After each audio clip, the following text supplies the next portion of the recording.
In this video, we're going to look at the power of Mocha Masking and how that integrates into our Pixel Chooser workflow. So if you're following along with the exercise files, just open up the 6B sequence for Mocha Masking. And on this clip that you'll find in the timeline, there's been a color correction effect applied to bring out the contrast in the clip. However, you'll see there's quite a strong color cast, not to mention the colors of the background and our foreground subject are quite similar. What we'd like to do is make this subject pop a little bit more by bringing down the saturation in the background here. And how we're going to achieve this is, first of all, by applying BCC plus grade. So I'll option click and drag that onto the clip. Let's head into effect mode. If we go to the master settings, twirl those down if they're not open. Let's bring down the saturation just for the time being all the way to -100. Now, in order to enter Mocha, it's quite simple. We just click on the Mocha Mask checkbox at the top of the effect. So I'll click on Mocha Mask, and now we're here inside of Mocha. On the top left-hand corner is your toolbar. We'll use this primarily as a way to create shapes, which will then create layers that we'll see here in the Layers panel.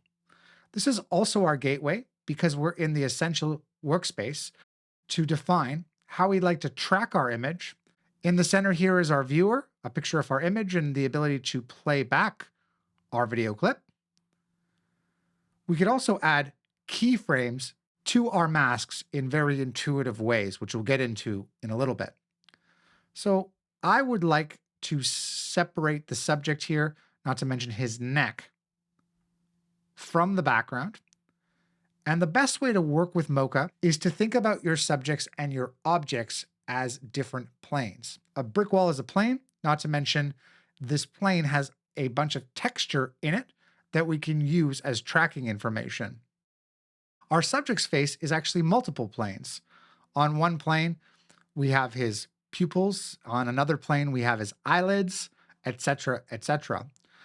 When thinking about how to track this, it's best to track one plane, and I can see that it might be good for us to get our tracking information just from here, from his side cheek. So we can use that as a plane, and we'll use a very simple Mocha shape here. In fact, there's simple rectangles and circles that we can use. I'll click on the rectangle tool and simply click and drag this area here, identifying as the plane and texture that I'd like to track. Now, you may be asking why we're not tracking the whole face right now. Sometimes it's easier to get your track data and then connect a more complicated shape to it. We'll do that. And if I play back my clip, I can see there's really just position movement, not a lot of scale or rotation. And we can use that to our advantage to decide what motion we would like to track. In this case, that's just translation. So if I click on scale, all we get is translation. And now I can click on this backward button in order to track the camera movement backward. Once that's finished, we'll see a purple line identifying that it's finished that track. And I'll move back to the first frame that I tracked on, and this time track forward.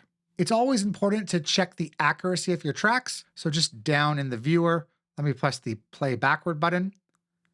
Check how the track is looking, and also check the plane that it's on. So there is a show planar grid, and this is great in the cases that you're doing 4-corner pin tracking or trying to insert something into a shot. You can make sure that it is aligned properly. I'll turn off that planar grid, but this track is looking good to me. I don't see any drift. So let's connect some other layers to it. So first of all, you'll note the layer 1 has been created when I closed out this shape. And the Layers tab, I want to give this a name. I want to call this Planar Track. I want you to notice that we have quite a few controls next to the layer. This cogwheel represents the tracking data, and this is the visibility of that planar track.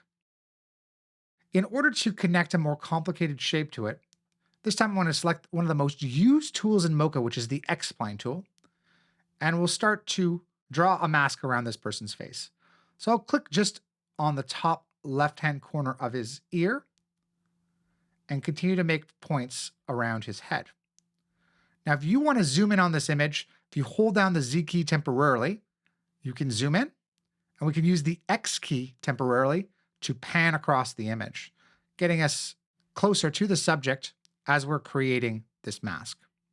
And in order to close out this shape, I'm going to double click it.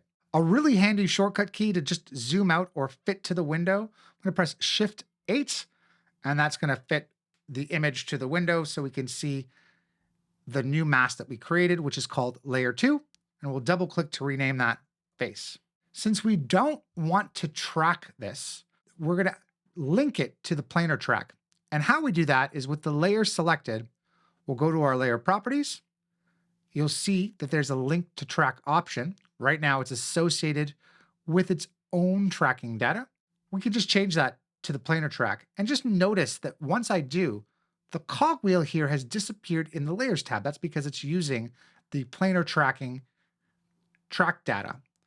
And if I now move through my sequence, we definitely see that it is connected in some way, but it doesn't follow the track completely. And that's because the shape of the head changes a bit and is so much bigger than the area that we tracked. This is where Mocha really shines. It's in your ability to make adjustments through keyframes to your shape without affecting the track data. This avoids you having to keyframe on every single frame of your mask shape. What I'm going to do is just move forward until I start to see the top of the head here fall off. And another great thing is that I can select multiple points of my Mocha mask at once and simply just drag and tighten them to where the track is falling off. I'll move a bit forward here just to the beginning of the timeline where I see that drifts off again and make a marquee selection with my regular tool here for most of these points, dragging them inward and affecting these points too. I'll also repeat this step around the subject's ears on both sides as I see that that falls off as well at the beginning here. You can see almost right away we need to tighten the ear shape here on the right-hand side and repeat those steps here on the left-hand side just to tighten that shape. And every time that I make these adjustments, we'll see these green ticks on your timeline. These represent keyframes. And it's best to try to keyframe at the anchor points of action or the extremes of an action. This is going to cut down on the amount of keyframes required, making your track mask that much more solid and robust. Okay, and I've done those adjustments. And in this particular case, and then we can see as I scrub through here how this changes. Just going to filter around with these 2 points here to help this mask out a bit. Okay, and this is what I've ended up here. This point can use some work, but this mask overall is looking pretty good. And I'm going to now repeat those steps just for the neck below. I'll select the X-Spline tool again, and this time click and drag with a little bit of overlap there around his chin, and make sure that I encompass also his shoulders here. Double click to close. By the way, if you press Command A, you can select all the points at once. And if you hold onto the handles, we can make them curved or more rigid in terms of the mask. Now, once again, I'll take layer 3, head to the layer properties, and let's link that to the planar track. Noting that as it moves down, we're going to have to make adjustments for how more of this shape comes into frame at the very beginning. So I'll make adjustments to those points. See how that interprets nicely as we move upward in the camera. And as it starts to drift off later on, make adjustments to these points here as well. So while not 100% accurate, this is going to work fine for our color correction treatment. And we can see, once I play back, how those two masks are moving with the attached layer. Okay, last but not least, I'm going to call this new layer neck. One thing we can do is color code each of our layers / mats. So you can do that in a few ways. One is, let's first of all change the neck layer, the color swatch to green. Change the face color swatch to a purple. And we'll keep the planar track as a white. To see how where these colors come into play, we're going to go to the View menu, and under Mats, let's view our mats. So we can see the face, the neck, and then if I select the planar track in this case as well, which is not being seen right now because the face and the neck is above. What we would like to do is make sure that we bring over both the neck and the face which are set to additive in terms of the mask properties, while leaving out the planar track. So I'll just turn off the eyeball for that layer. And to see how this is going to be brought into Avid, let's close out Mocha and press Save. We should now see that the desaturated look is just applied to our subject's face. If we take a look at the Mocha Mask and Track section, let's view the matte mask to see that it's rather sharp. If we head into the mask properties, we can feather the mask and also achieve what we're looking for, which is to try to apply that black and white look to the background. So I'm going to invert this mask. The saturation look should avoid the foreground here. Let me turn off the View Matte Mask, and we have our end result. Instead of having it just be desaturated the entire time, let's also keyframe that desaturated effect. So I'll twirl up the Pixel Chooser properties, and under Master here, let's add a couple keyframes in the record monitor. First of all, at the beginning of the clip, I'll click on the Add Keyframe button. Let's bring back the saturation in this case to its default value of 0. And I'll move forward to just after the camera move and when his eyes open. I'll add another keyframe, bringing down that saturation value to 0. So if I click on the first keyframe, here is that subtle change of desaturation from the background, where we're now clearly focused on our foreground subject. Now, the best part about this Mocha data that we just created is that it can be transferred to other effects. Now, to see that, I'm going to hop back into Mocha. So I'm going to click on the Mocha Mask button, and we want to just export this out, all of this data to use in another effect altogether. I'll go to the File menu, and we will choose Export Project.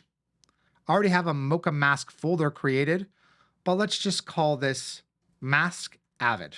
We'll save that out, and to see how we can access it, first of all, I'm going to twirl up the properties of my BCC Grade effect, and let's choose the BCC plus high contrast effect. So I'll option click and drag it to my clip here in the Avid timeline.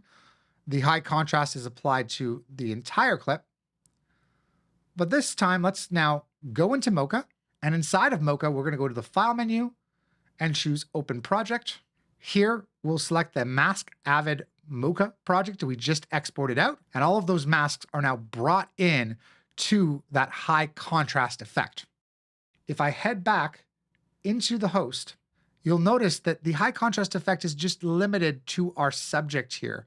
And that's because we inverted the mask inside the host with BCC Grade so that this desaturated look is only applied to the background.